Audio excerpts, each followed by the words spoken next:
భారతదేశం గర్వించదగ్గ ఆధ్యాత్మిక మత గురువు రామకృష్ణ పరమహంస జయంతి వేడుకలను స్వర్ణాంధ్ర వృద్ధాశ్రమ ప్రాంగణంలో ఘనంగా నిర్వహించారు. ప్రపంచవ్యాప్తంగా రామకృష్ణ మఠం ద్వారా అనేక సేవా కార్యక్రమాలు జరుగుతున్నాయని గుబ్బల రాంబాబు ప్రశంసించారు. పరమహంస చిత్రపటానికి స్వర్ణాంధ్ర ముఖ్య నిర్వాహకులు లయన్ డాక్టర్ గుబ్బల రాంబాబు అనూప్ జైన్తో కలిసి పూలమాల వేసి నివాళులర్పించారు.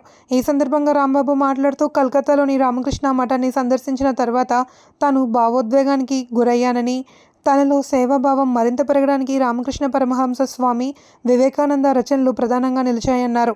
ప్రపంచానికి మత సామరస్యాన్ని ప్రబోధించి మార్గాలు ఎన్నైనా గమ్యం ఒకటే అని చాటడం ద్వారా దేవుడు ఒక్కడే అన్న సత్యాన్ని చాటిన రామకృష్ణ పరమహంస ఆదర్శప్రాయులన్నారు.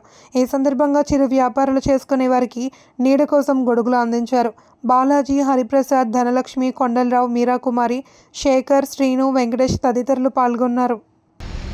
ఆధ్యాత్మిక గురువు శ్రీ స్వామి వివేకానంద గారి గురువు శ్రీ రామకృష్ణ పరమహంస గారి జయంతి సందర్భంగా మనందరూ కూడా ఆయన మననం చేసుకునే ఒక కార్యక్రమం.